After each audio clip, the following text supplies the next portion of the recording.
تعز من تشاء وتذل من تشاء بيدك الخير إنك على كل شيء قدير আল্লাহ পাক রব্বুল আলামিন জানায় দিতেছে বান্দা আমি যাকে চাই তাকে সম্মান মর্যাদা দান করি, তাকে সম্মানের চেয়ারে বসাই।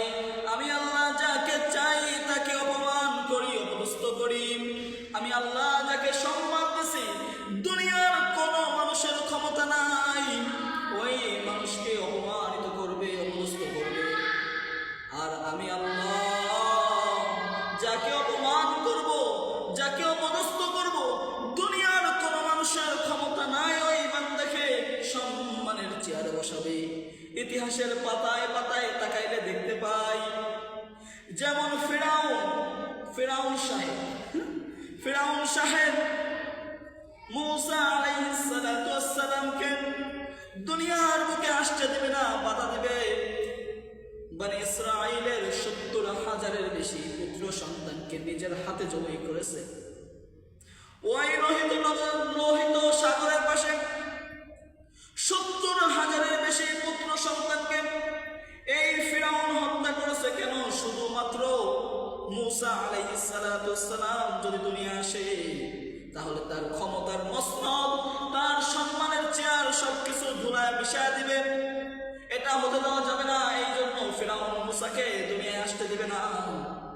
ঠিক তদ্রূপ তাকাইলে দেখা যায় এই বাংলাদেশের ভিতরে এত জালেম, ফিরাউনের থেকে বর্বর নমরুদ, সাদ্দাত, কারুন, আবু জাহেল, হামানের থেকে বর্বর কিছু শাসক ছিল যারা নিজেদের সম্মানের চেয়ার, নিজেদের গদি বজায় রাখার জন্য আলেম উলামা, নির্দোষী আলেম উলামাকে জেলে পড়েছে। আমার ছাত্র ভাইদের কবর দিয়েছে, গুম করা হয়েছে, যাদের লাশের খবর পৃথিবীর কেউ জানে না।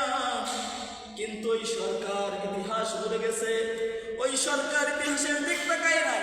তার থেকে কত বড় ক্ষমতাশীল লোক, কত অহংকার টাকাওয়ালা বাহাদুরকে আল্লাহ দুনিয়া থেকে শেষ করে দিয়েছে।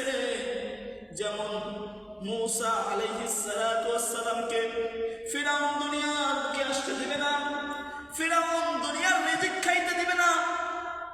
কিন্তু আল্লাহ তাআলা সেই ফিরাউনের ঘরে মূসাকে বড় করেছে। ওই ফিরাউনের ঘরে শুধু মূসা না, মূসার সমস্ত ফ্যামিলিকে খাওয়াইছে। অতএব পেয়ারা হাজিরিন, খবরদার বলে দিলাম, উলামায়ে কেরামের সাথে লাগতে আসো না, উলামায়ে কেরামের সাথে লাগতে এসো না।